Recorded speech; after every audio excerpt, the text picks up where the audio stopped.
The Group Practice Boss Conference tickets are on sale now. We expect them to sell out in just a couple days. There are only 120 of these available. Head on over to practiceofthepractice.com/conference to read more and grab your ticket.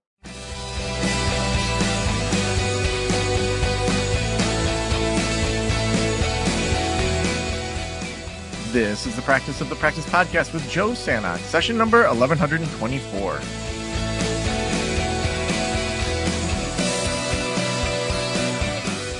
Welcome to the Practice of Practice podcast. I'm Joe Sanok, your host, and I am so excited you are hanging out with me today. Today, we are giving you behind the scenes in regards to our membership communities. And so a lot of our consultants are doing teachings every single week.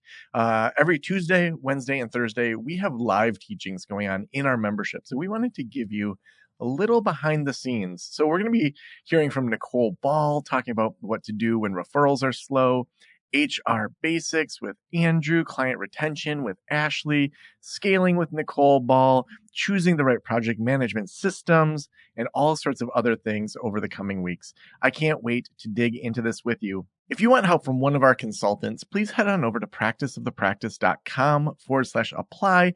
I'll chat with you for 30 minutes to determine if one of our membership communities or consulting might be right for you. Now let's get started with this episode. Hey, Sabrina, how are you? I am okay. How are you? I'm good. I'm actually surprised anybody popped on today with the holiday this week and, coming up next week. I wasn't sure who would be here, so I'm happy to see you. Yeah, well, this is always on my calendar, blocked off for the time, so. Good. How's the practice going? It seems to ebb and flow like it usually is. We went almost 2 weeks without even referrals, and I was like, ugh. And then today I had 2, so. Mm-hmm. Where do you typically get your referrals from? Usually Psychology Today is a big one. Yeah. Networking with some other colleagues, since we specialize in eating disorders. If they have cases that are a little more complex, they tend to refer to us, doctors' offices. Yeah. Okay. And do you, just because since it's just the two of us right now, do you have, is your practice face-to-face or is it virtual? So it's both. It's hybrid. So I've got one gal that is only virtual just because she lives 2 hours from the practice. And she was commuting in, and I'm like, this is ridiculous. Just be virtual. And then everybody else is kind of a hybrid of in-person and online. Okay. Yeah, the hybrid seems to work. Hi, Elizabeth. Hi, how are you?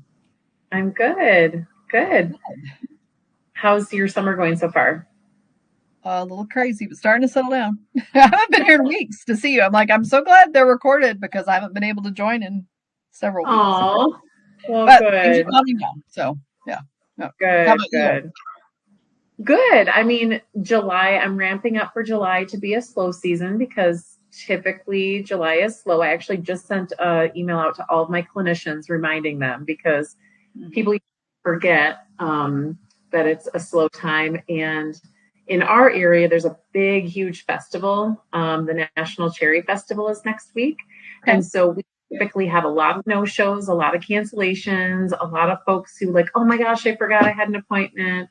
Yep. So I gave everybody the fair warning today that, hey, remind of your no-show policy and your late cancellation policy and know that next week is going to be a little slow and that kind of a thing. And also a lot of clinicians take next week off typically too. So the practice as a whole will be a lot slower, just, the clients. So, yeah. But it's that time of year. That's what happens. Yep. Hi, Angie. Hi, Michelle. Thanks for joining. Hi, how's it going? Good. Great to see some familiar faces here today. It's been a while since I've done a webinar, so I'm excited to be here with you. Today we're talking about letting go and letting go for growth, specifically delegation. And if you've been with me before, you've heard me talk about delegation and about how important it is and more specifically how hard it is, right? It's very hard to let go. And I'm just going to shut my door real quick because I just realized that they are in the yard.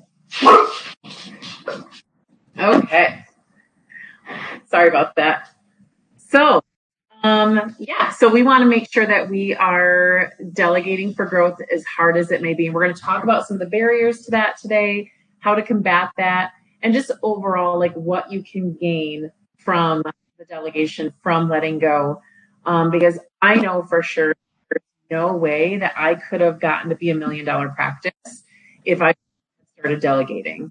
If I would have just kept doing all the things and kept managing everything myself, there's no way I can invest the time into the growth and into my clinicians and into supervision in a way that would allow me to hit that, over $1 million mark, which I know for many of you that might be your goal. And so let's talk about it.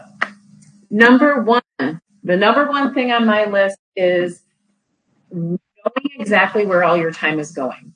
If you've been to one of my webinars before, you know that I love to give you little tasks and little to-do lists, not only because it helps you stay, but it also helps me to keep my thoughts in order. And best of all, helps that little dopamine rush, right? That you get when you check the checkbox. And we all, so my first piece of homework for you all is going to identify exactly where your time is going. A little while. It might take a few weeks specifically for you to identify where exactly your time is going. So the things that I'd love for you to categorize is on average, and I know that every week's a little bit different.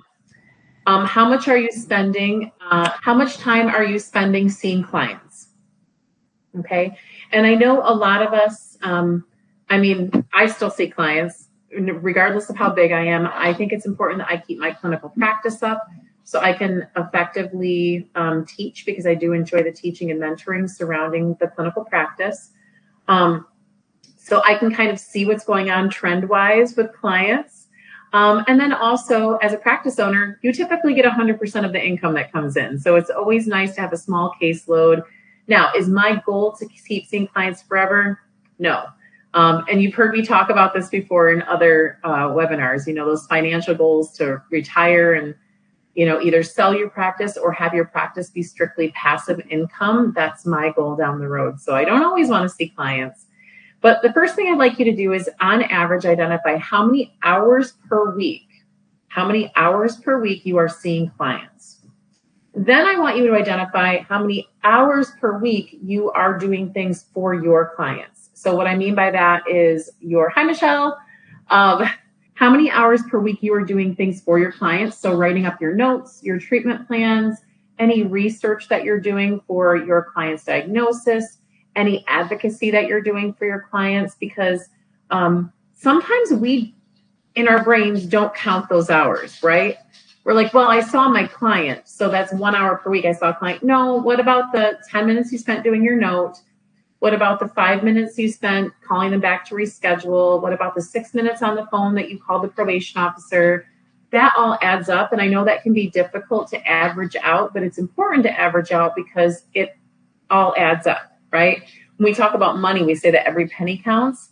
When we talk about our time, every minute counts. So number one, your clients, and then number two, anything you do for your clients, any clinical tasks or advocacy that you're doing. Okay. The next thing I want you to identify is how many hours per week you are spending, for those of you who are still answering your phones, doing scheduling and chatting with people about referrals. So some of us have a virtual assistant, an intake coordinator, whatever you'd like to call them, that answers the phones and takes care of that for us. But some of us don't. And I know for me, I was answering those phones for a long time before I brought somebody else on. That was one of the hardest things for me to let go of outside of billing. But there's no way I could have gotten to where I am now if I wouldn't have done that. So how much time are you spending answering phones, answering emails, so inquiries for people saying, hey, are you accepting new clients? What insurances do you accept? And then answering any Psychology Today inquiries for the practice, or answering calls specifically from referral sources. So, hey, are you accepting new clients? What insurances do you accept? And so on. So some of that more admin stuff that maybe a front end person would do, I know that we hold on to that for a long time. So I'd like you to figure out how many hours per week on average you're spending answering the phones, answering texts, answering emails, or website inquiries. The fourth thing I'd like for you to track is anything that you are doing regarding billing. Okay, so this could be charging credit cards. It could be sending out insurance claims. It could be dealing with insurance companies when there's a denial or rejection. Or hopefully all of us are using some kind of really handy EHR system that is just populating claims for us. But even when that happens, there's scrub errors, there's missing numbers, there's not a full zip code, things like that. So how much time are you spending doing billing tasks? And again, this is a wide umbrella of different things, but it could be answering questions about billing, dealing with angry clients about billing, dealing with credit cards that are expired, credit card insufficient funds, credit card denials, chasing clients down for money. That's another one we forget that we do a lot. So how often are you like, hey, you've had 3 sessions and your credit card keeps getting denied? And then I think the big one that for those of us who accept insurance, it's a lot of just dealing with insurance companies, because if you've done it before, you know that even one denial can take like an hour of time. Sitting on hold with, the insurance, resubmitting the claim, figuring it out, calling the client. So how much time are you spending on billing? Number 5, I want you to identify how much time you're spending on marketing. So marketing is important. It's our livelihood. It's what gets clients in the door. We talk about it a lot. I guarantee you the majority of the webinars and content in Practice the Practice is about how do you market yourself and your practice and your niche and your clinicians and all of that. And marketing is so important. But how much time are you spending doing that? And by that, I mean your social media. So who's managing your social media accounts? Who is managing and updating your Psychology Today profiles?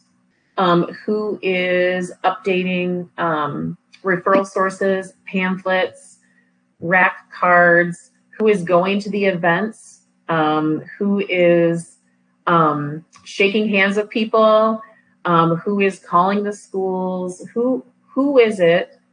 And if it's you, how much time are you spending in marketing overall?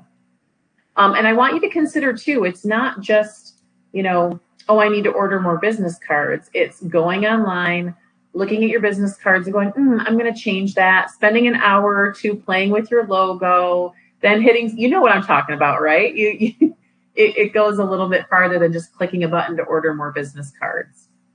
Under marketing, I also include blog posts. So if you are writing blogs in order to increase your SEO, if you are getting online to work on your SEO or work on your website, adding a page to your website, adding an extra button, whatever it might be. And then finally, if you are doing anything with other forms of online marketing, so if you're part of any other affiliations or referral source like portals and things like that. So I want you to track how much time you're spending on marketing too. And then the last thing, which, it is what it is cleaning. How much time are you spending cleaning your offices, buying toilet paper, when something breaks, running to buy a new light bulb, vacuuming the floors, cleaning the toilets, whatever it might be, sweeping the leaves off of the front, shoveling snow, anything that would be considered general maintenance or upkeep to your space. How much time are you spending doing that? So these are the 6 things. This is your homework, y'all. I want you to identify how much time you're doing all of this. And you'll notice something that I didn't ask you is how much time are you spending running and growing your practice? Okay? Because if you're doing any of these 6 things and you're also running and growing your practice, that's a lot, right? And I want you to think of these 6 things, if you were even to take out 2, how much more of those hours could go into running and growing and scaling your practice? And I get it, early on, it takes some time to identify what you can let go of and, emotionally let go of some of that. But everything on this list for me are the 6 things that I was doing all of on my own for a very long time. And it wasn't until I started with finding somebody to answer the phones for me that I realized how much time and energy I could put into growing and scaling the practice. When I was doing everything, it was me and like 4 other clinicians, and that was it. And then once I hired somebody to be my virtual assistant, intake coordinator, whatever you'd like to call her. She answers the phone. She answers website inquiries. She answers Psychology Today. She's the one, giving the people the information and doing all of my scheduling for me. It wasn't until I brought her on that I was able to bring on 4 more clinicians. It wasn't until then that I was able to open up that next location. It wasn't until then where I was really able to sit back and say, I want to make more money. How do I do this? And in my head, I thought, well, I am making more money because I'm not paying somebody to do that. If I was paying somebody to do that, I would lose money. But in reality, what I'm gaining is time, right? Your time is worth money. So all the hours that you are putting into answering your phones or doing any of that is time that you could be scaling and growing your practice. The next thing that I had to let go of was the cleaning. Cleaning was number 2 for me. I was the one hauling in the jugs of water. I wasn't actually going in an extra day. I always planned an extra hour a couple days a week at the end of the day to scrub the toilets, vacuum the floors, sweep the leaves off the front entryway, dust, water the plants. I would go shopping for the cups and the coffee and all of that. And it wasn't that big of a deal because I was already there. But that was on average 2 hours per week, which, doesn't really seem like a lot. But if you think about it, that's over 100 hours a year, right? That I could be spending scaling and growing my practice over 100 hours per year. That's a lot of hours, right? That's a lot of clients that you could be seeing. That's a lot of supervision you could be doing. So that was the next thing that I had to let go. And I'm sharing my own personal story with you because I think it's valid to kind of show you the process here. The next thing that I let go was billing, and this was huge. Okay. And for most of you, I've chatted with some of you in my consulting. I've worked with a handful of people, and billing is one of those things that when you're a small group practice, you hold on to because it's the money, right? It's your livelihood, and you want to know where it's going. You want to know when the insurance claim was sent, how much they paid, how many credit card swipes they were, because you want to know how much money is coming in your bank account every week. And that was the hardest thing to let go of. It, for me, was only 2 years ago that I let go of it. I was doing all of it for 2 locations. I was doing all of it for over 20 clinicians. And it was a time suck for me, but emotionally was the hardest part of letting go. Once I let that go and I realized that, oh, gee, the same thing that I'm doing, somebody else can do a better job than me because they're invested in it. It's what they do 100% of the time. It's what they know. And they're not just like doing it with whatever scatterbrained hours they have left at the end of the day. They can do a really amazing job that I couldn't do. Delegating my billing and letting that go was what helped me get to $1 million practice. There's no way I could have opened that 3rd location. There's no way I could be at almost 40 clinicians now if I was still doing the billing. There's no way. So what I encourage you all to do is look at that as well and see what you can let go of. Again, it's hard because we want to hold on to the money and we want to know where every penny is going. But remember, somebody else can probably do a much better job than you. And somebody else can do just as good of a job as you. And somebody is going to do something great for you, and you can pay them for it. And then your time can go into something else.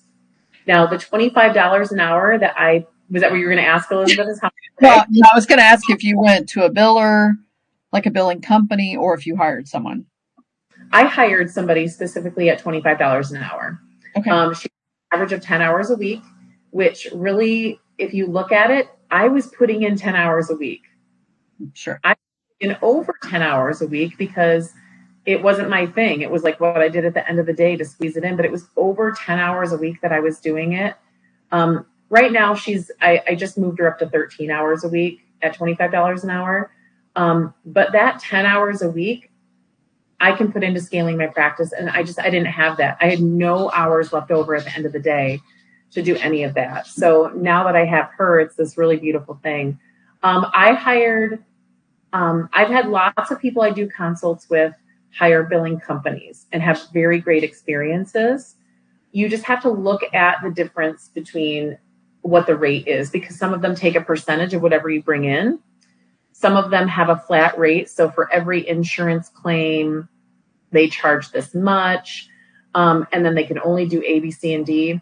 And that works good for them. For me, the reason it worked is because I needed somebody who could submit insurance claims, deal with insurance, deal with angry clients, and deal with frustrated clients about billing, charge credit cards, hunt people down for money.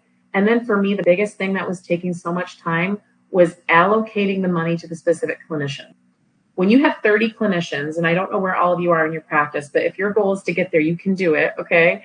But with 30 clinicians, I've got all this money coming in every week, and I was spending so much time saying, okay, this Blue Cross Blue Shield payment goes to this clinician, and this credit card payment goes to this clinician. And I had all these spreadsheets, and my system was messed up, and it was taking a long time. The billing person that I hired, she does all of that, and it's beautiful. And every week, she just has this beautiful spreadsheet of how much money came in for each clinician and what percentage I need to put in their bank account. And it's simple. So that's why I hired outside, because I needed more than just somebody to submit insurance claims. I needed somebody who was going to be able to do all of the things billing, because I just didn't want to deal with the numbers. I just want my money in my bank account so I can spend it, right? That's why we do what we do. That's why we're business owners, right? So that we can have a living and support our families. And so that's where I was at. But letting that go was the hardest thing, because I felt like if I didn't have my hands in it, I was going to lose it. And I didn't want to lose it. And by actually letting it go, I was able to grow even more. And there's no way I could have done it if I would have held on to that.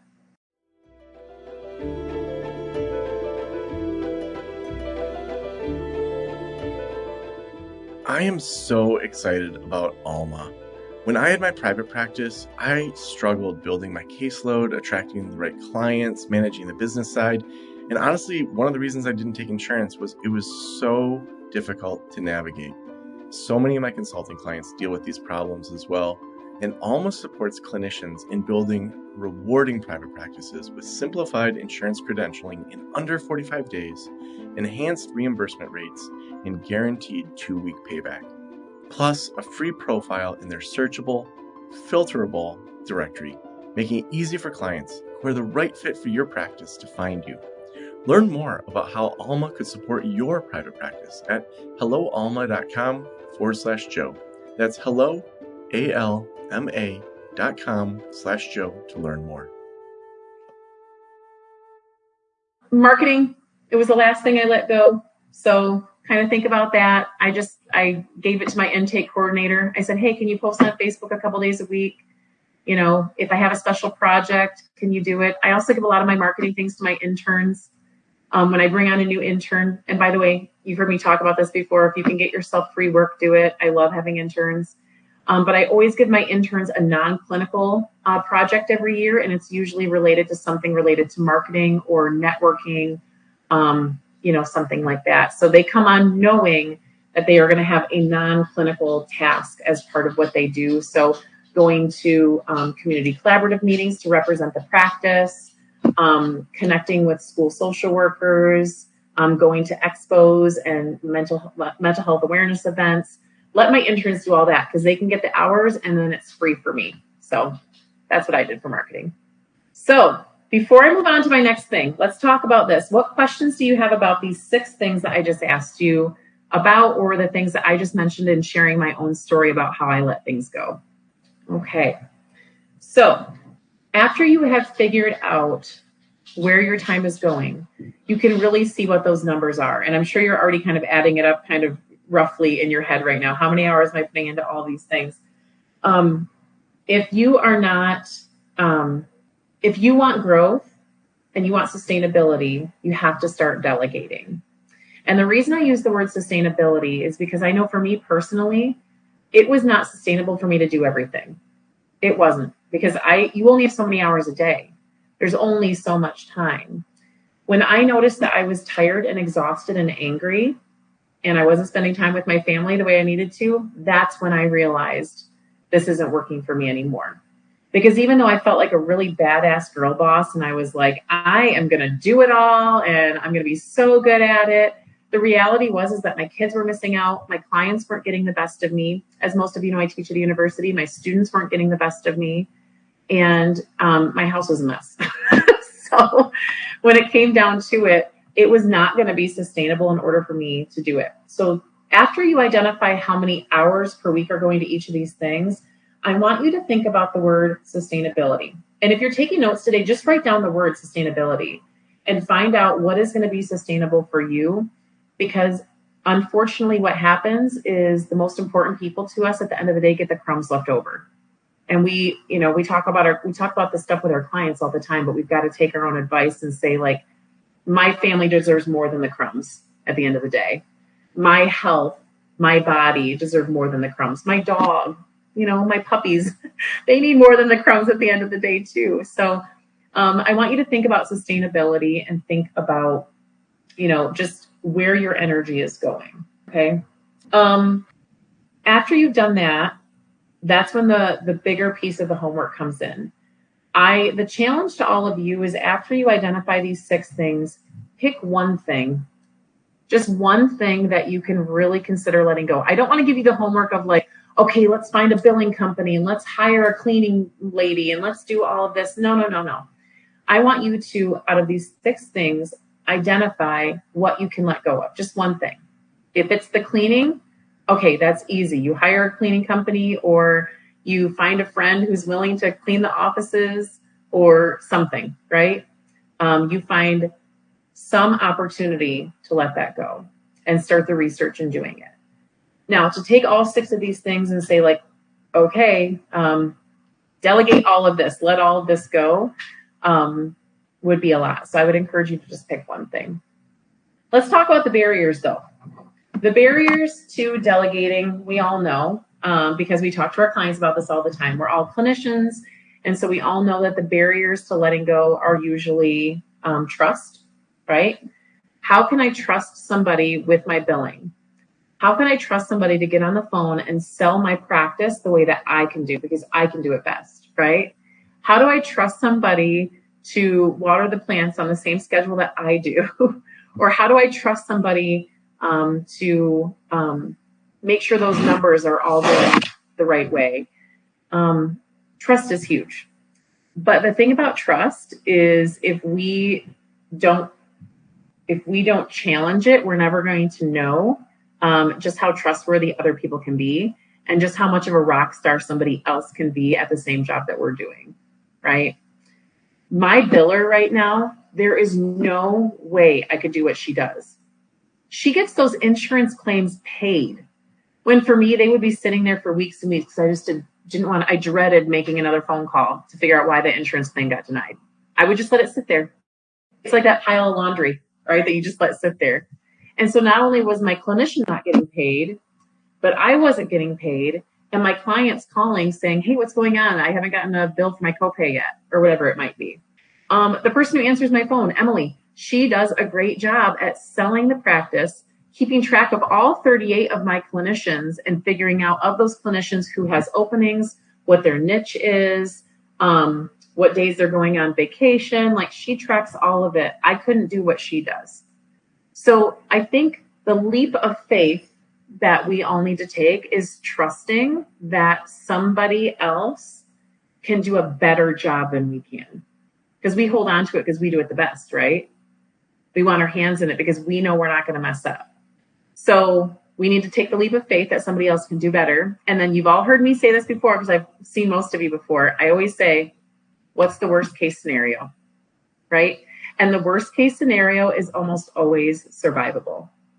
If my biller messes up, oh, well, she'll fix it. She'll call the client and say, I'm so sorry, I accidentally charged your credit card. I'm going to send you a refund. She'll call the insurance company and say, oh, we sent a double claim. We need to get this rectified.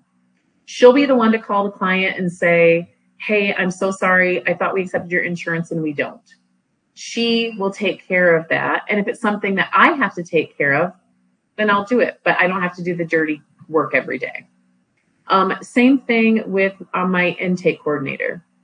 When worst case scenario, I've never had a worst case scenario with her, but the worst case scenario was she took a 2-week vacation in January to go on a cruise. And I was like, oh, I can do it. I'll take over the phones for 2 weeks. I've done it before. It'll be fine. Holy moly, the phone doesn't stop ringing. The emails don't stop coming in. I thought I could do her job and see my clients and keep teaching and all the things. And there was just no way. And so it made me realize like how thankful I am that I took that leap of faith and I trusted her because she really does do a good job.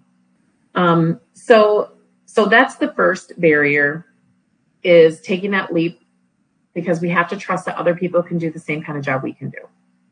The next barrier is fear, and I kind of already touched on this, but there's the fear that somebody's going to mess up.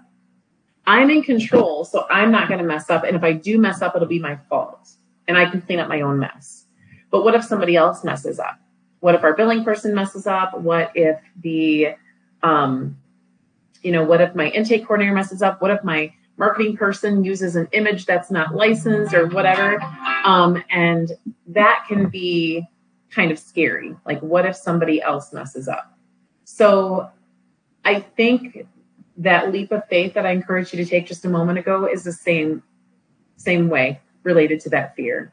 It just can't happen, because the worst case scenario is always survivable. Everything is figure outable and everything is fixable. So worst case scenario is survivable. The last thing that is the biggest barrier is letting go of control, right? We take, as practice owners, we take a lot of pride in the fact that we have built something out of nothing. Or we've taken something that already existed, like I did, and made it into something huge. And the fear of losing control over that, or a little piece of that, means that we not only have to trust somebody else, but that something else could mess up. And what do we tell our clients when they're afraid of losing control, right? I want you to think about that. What do we do when our clients are afraid of losing control? We tell them lots of different things, but what I will tell you is that distress tolerance, right, is the best practice. Let go of control in some area and pay close attention to how it feels. Give a task to somebody else and pay close attention to your body, and pay close attention to how you're feeling, and pay close attention to what it feels like to be in that kind of distress. Work through it, and then the next time it'll be easier, and the next time will be easier, and you'll become more and more tolerant of the fear of losing control, of the distrust of other people doing your job. And when you gain more distress tolerance, all of a sudden the distress is gone. I don't worry about my intake coordinator anymore. I don't worry about my biller anymore, because they've got it. And if there's a problem, they'll call me and we'll talk through it, and it'll be no big deal. But in the meantime, that distress tolerance of that loss of control. So what's going to happen if you do let some of these things go? Well, number one, you're going to have more free time. That free time is going to be available for you and your body, okay? Because I don't know how many times I've said, well, I didn't have time to meditate today. I didn't have time to work out today. Oh, I'm on the run, so I'm just going to stop at fast food, whatever it might be, right? We go, because we don't have time for ourselves. So number one, you're going to gain more time for yourself. You're going to gain more time with your family. You're going to gain more time to build and scale your practice. You're going to have more time to dream about the endless possibilities that are right in front of you. And I know that sounds cheesy as heck, but it's the truth, right? If it wasn't for delegating those responsibilities the way I did, I would never have thought, wow, I wonder if I could open up another practice in a whole other town. I would have never even had the capacity to imagine those possibilities because I was so caught up in the day-to-day tasks I have to get done. And so with that free time that I had, I was able to say, wow, I wonder what it would be like if I opened up another practice an hour and a half away from me. What would that look like? What town could I do it in? How logistically, how would that work? And I wouldn't have had that opportunity if I wouldn't have done that. So it gives you more time. The next thing it's going to do is reduce burnout. I'm sure you've all been there in one capacity or another, right? And if you haven't hit the burnout stage, you flirted with that line, right? Because stress is normal. And we talk to our clients about this too, right? Stress is normal. And then burnout's past this line over here. So how often are you flirting with that line of burnout? Maybe if you haven't crossed the line. So that's kind of the biggest piece is reducing the opportunity for burnout, reducing the likelihood that you're going to get there, and then reducing the likelihood that you are going to be so stressed that you can't grow your practice. Because I remember feeling that way. I remember feeling so stressed out. And you heard me earlier say like the crumbs at the end of the day. That's all that was left at the end of the day were crumbs. So I was able to avoid that and avoid what could have been much, much worse by delegating some of those things. And then the last thing is, and I kind of mentioned this earlier, but the focus on growth. The cheesy term I used earlier was like the endless possibilities, but that's really the truth, right? Like, how big do you want your practice to get? How much money do you want to make? When do you want to retire? How many vacations do you want to take a year? Whatever that number is, it doesn't matter. It's possible. Even if your number is just like, way out there, it's possible. It can happen. But you're not going to give yourself the opportunity to focus on the growth and to give yourself permission to dream about those possibilities and make those dreams happen if you don't have the time. And that, my friends, is why delegation is so important. And knowing when to let go of things. And if you have let go of some of the stuff that I've listed today, good for you. The last thing I'm holding on to, and I didn't mention in my 6 things, is supervision. Maybe add a 7th if you're down for it. So how much time are you spending on supervision? I spend a lot of time on supervision. I do have another supervisor that I can delegate to, but I do love mentoring and I love teaching. And I think I hold on to that because I really enjoy it. But I was thinking about it actually just last week. And there's no way I could take on more limited license folks unless I give away some of my supervision. And you know what happens when you have limited license folks? I don't know about you, but I take a higher percentage, so I make more money, right?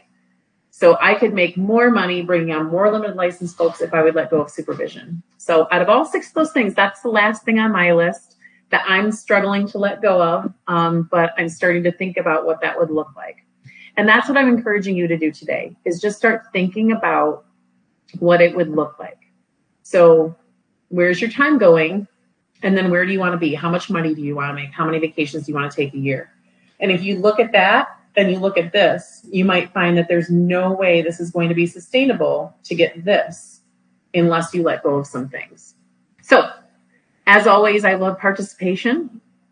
And so I'm wondering, is anybody willing to share, as I've kind of talked today, what's popped into your head, in terms of like, oh my gosh, I never thought of that. Or, yeah, I still do that 100%. I need to let it go. I'd love to hear from anybody who is willing to share their thoughts on this today. Anybody want to share? So I feel like I'm doing a decent job of letting things go and delegating. A couple of years ago, I taught my husband how to do the billing, and so he handles all of that. And then I just go in and make sure that we're up to date, and I don't need to make sure that I'm following up with clients on certain things in session or telling my clinicians of like, hey, we need to stop seeing this person because they're not paying or whatever the case may be. And I've got a bachelor's level intern this summer who's been doing a lot of blog posts for me, which has been great, but then I still have to go in and schedule them. So one of the things I'm looking at is I think I have the things that I don't want to do delegated out for the most part. And I definitely want to keep supervision. I want to keep a couple clients at what point should I start thinking about training somebody, whether it's a clinician I already have and paying them an admin rate, or training an intern, or hiring somebody out to do that referral piece, the intake coordinator piece? Because that's one that I'm like, I don't need to do that. Somebody else can do that, and I don't really care about it. Yeah. Are you the one answering the phones and answering the website inquiries? Yeah. So I think the answer to that question is going to come after you find out how much time per week you're putting in. Because for me, it was when I hit that 10-hour a week mark. That's when I thought to myself, I could be putting this 10 hours a week in other places. Now, for you, that number might be 5 hours a week. It might be 3 hours a week. But if my time is worth, let's say, $175 an hour, then, and I'm working 10 hours a week, that's like a lot of money. And I could be easily paying somebody a lot less than that. And then that's their one thing, right? They do it, they're really good at it, and that's their thing. So I guess that's the first thing I would encourage you to do is crunch those numbers first, and maybe just pay attention for a few weeks and just see like, okay, where are my numbers at? How many hours per week am I answering the phones? Because maybe it's not a lot right now, but if you were to grow, get one more clinician, is that going to be sustainable? So having somebody else that does that might be a good idea. Hiring, or not hiring, but adding admin responsibilities with a clinician you already have is okay. I've seen it work well before, but I've also seen it not work well. And the reason is because if you're paying them, let's say, a $25 an hour rate, but they could be seeing a client for $150 an hour, why would they invest and be excited about and be enthusiastic about doing this little side admin job, right? I always encourage you to find somebody who's excited about it. It's what they do. They're good at it. They're passionate about answering the phone, getting somebody on the phone who's struggling or maybe reaching out for the first time, and being able to manage that and work through that rather than somebody who is just like, oh, it's a side gig and it's going to be the last thing on my list because if I see a client, I can make a lot more money. That's helpful. Yeah. And I encourage you to look locally too. I mean, there's great admin programs, and there's great, admin specialists and all that. Like you can go with like an actual company to do those things. I've been really happy with hiring local, just because it's somebody who knows our area. And let's say I have somebody calls that says like, hey, I have Medicaid, and do you know where the food pantries are? And do you know what day of the week this happens? I'm not going to get somebody from a random company answering the phone. I'm going to have somebody to say like, I'm so sorry, we don't accept Medicaid, but this practice down the road does. And then there's a food pantry, at the West Side Church on Wednesdays at 6. That they know that. So that way we're helping more people in our community more directly, even if we can't clinically help. So yeah, I would encourage you to look at your hours per week and just see where that's at first. But it sounds like you're doing a good job letting some of that go. Yep. Anybody else want to share things that they either have let go of and it's went really well, or things that now you're like, okay, I need to really see how much time I'm putting into this? Yeah, so we really let go of sort of the admin piece, answering phone calls and things like that. And how we've done it so far is we have an associate that's doing it part of the time, and we pay her an admin rate. And then we have a student, and so she's backing in on the other time. Of course, she can't get paid anything because she's a student. Right. And so, and you're right, it has to be someone with the right attitude and the right gumption and just likes doing it and that kind of stuff. And then a change that we just made this week is we actually asked our associate to limit how many clients she sees on Mondays, because that seems to be when we get so many calls. Yeah. And we've discovered that if we don't get the call right away, we're probably not going to connect that person. We're probably not going to get them scheduled. They're just going to go. They're going to the next person. Yep. And so we did that yesterday, and she got 2 new clients yesterday scheduled, and then actually got a client who wasn't satisfied with one of our clinicians scheduled with another one of our clinicians. So she said, like, got 2 new ones and I saved this one. That's worth it. Yeah. So, so she works well. It's hard. It's hard. I think that trust thing is really hard too, because you have to find someone that has a really great work ethic. And I think the hardest part right now, in my opinion, is finding someone that has a great work ethic. Yeah.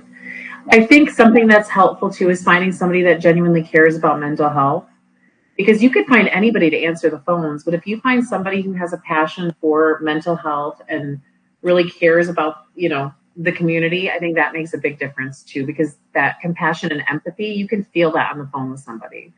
And so you want somebody answering the phones. And Elizabeth, you're right. If you don't call people back, if you don't either answer the phone right when they call, and I usually have a half-hour rule, like I call back within a half an hour if I've missed a call, or Emily if she misses a call. Because if you go any farther than that, they've already called the next practice. They've already left 3 more messages. Yep. We also changed our phone system in the last couple of weeks to iPlum, so that we could do an auto reply. So if we do miss a call, it auto replies to them, and we actually even connected a Google Sheet to it so they could fill out the Google Sheet. So we would have more information about, why they're calling and that kind of stuff, just to sort of maybe keep them from making that next call by knowing like, hey, we did get your message, we're going to call you back. So we'll see how that works. So very cool. Very cool.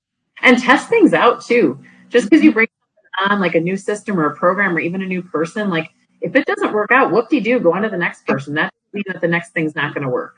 That's right. Just pivot. Yep. Yeah. Yep. Exactly.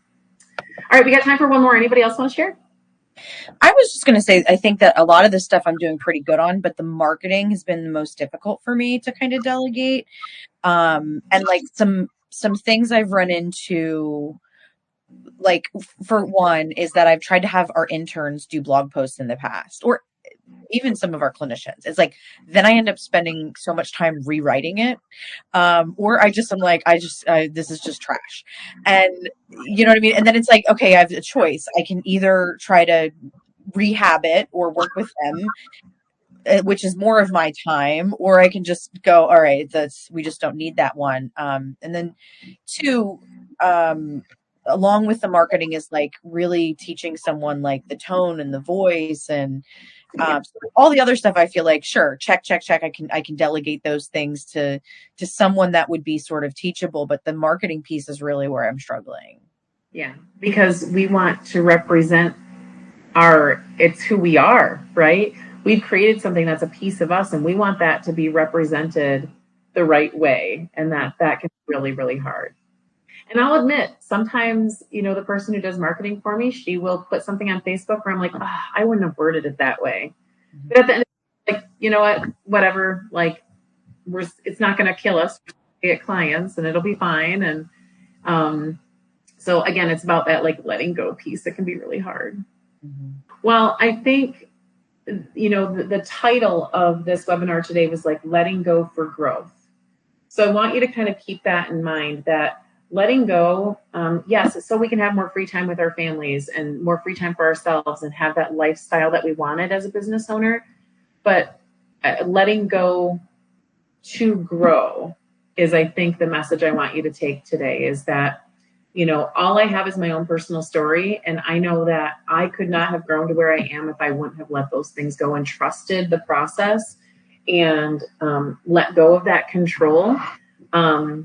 And as hard as it was, I wouldn't change a thing, because I could not be where I'm at, and I couldn't go where I plan on going if I was still trying to do it all. So delegation is key. And one of these days I will let go of some of the supervision I'm doing, planning for September though. So September, I'm letting go, not of all of it, because I do enjoy it, but letting go of some of that supervision, I think, will be the next task for me so that I can continue to grow too. So hopefully someday I'll be on here saying I'm a $2 million practice. So we'll see. Thank you all for being here today. I'm going to stick around if anybody has questions or wants to chat, but otherwise I'll be on again next week. It's a holiday week, so we'll see how many people arrive, but it's always recorded if you can't make it. So I will see you all later. Have a great week, and I'll stick around if anybody has questions. Thanks for being here. Thank you. Nicole, I know you do consultation with people occasionally, right? Yeah. I do consultations for the group practice boss. Yep. Okay. I mean, we're not there yet, but that might be something that we want to do in the future. Why recreate the wheel if you've already created it? Right. Well, and I know that usually they have packages for consultations. Okay. But I always just talk to Jen, like Jen, right, from Practice the Practice. Yeah. You can email Jen and say like, hey, is there a way to just do 2 consultations with Nicole or something like that? You know what I mean? And I don't know how all that works. I get assigned people who might be a good fit for me, and we do it. So I don't know the back end of all of that, but Jen's wonderful. And if you reach out to her, I'm sure she'll help you and let you know what options there are, because maybe a full package isn't an option for you. But if you would just, I don't know if there's like an hourly rate or something, but that might be something to chat with Jen about and see, because I love sharing what I've done and how it's worked for me. Okay, good. Well, like I said, I know we're not there yet. We're working on marketing right now, and we're paying someone for marketing right now. But I think that's something in the future that we're definitely going to want to do. So, okay, cool. Very good. Have an awesome day. All right. Thanks. You too. Bye. Bye.